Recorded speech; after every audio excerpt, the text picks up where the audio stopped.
today, reading some of the Word, doing some devotional time, and there was a couple of verses that really stood out to me, and I knew today was my day for a devotional thought, and so I wanted to take some time and just invite you guys into this and do it right here and now.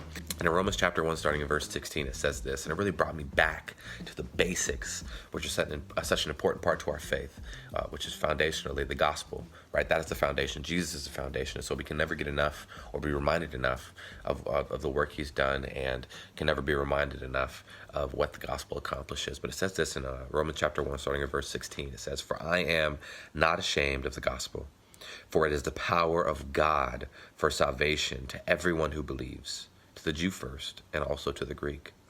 For in it the righteousness of God is revealed from faith for faith. As it is written, the righteous shall live by faith."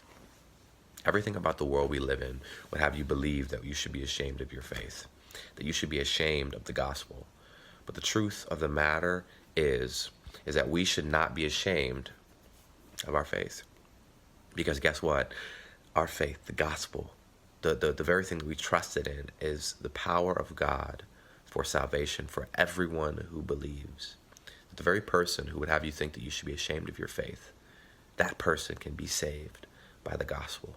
That person can be transformed by what Jesus has done for them, has done for you, has done for me. And so we need to be eternally rooted in this fact that we do not need to be ashamed of our faith, because guess what? It's the power of God for salvation for everyone who believes. And that emphasis on that word everyone, the gospel does not discriminate.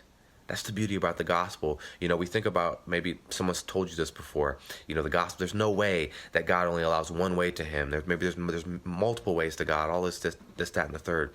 But that the truth is that there's only one way to God.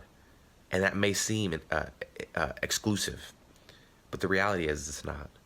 Yes, there's only one way to God, but it's very inclusive in that he accepts everyone who comes to him. And so we need to remember that we should not be ashamed of the gospel, for it is the power of God for salvation ready to be revealed to everyone who believes, to the Jew first and also to the Greek.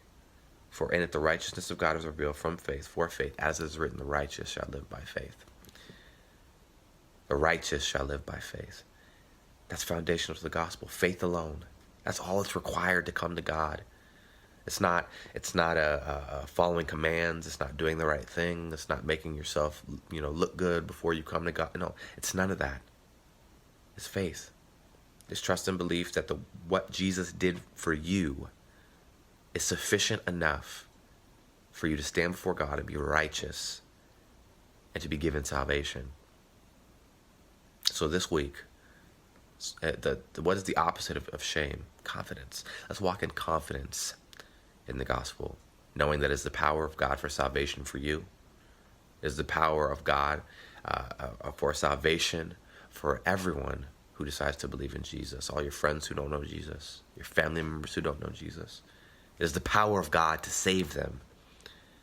And all they have to do is put their faith and trust in Jesus. And so live in that confidence today. Live in that confidence this week. I hope you're blessed by this. I have been. Back to the basics. It's always important to be reminded of these things. You may have heard them a million times before, but you want to hear them a million times again before you die, because this is the beauty of our faith and our life with Jesus.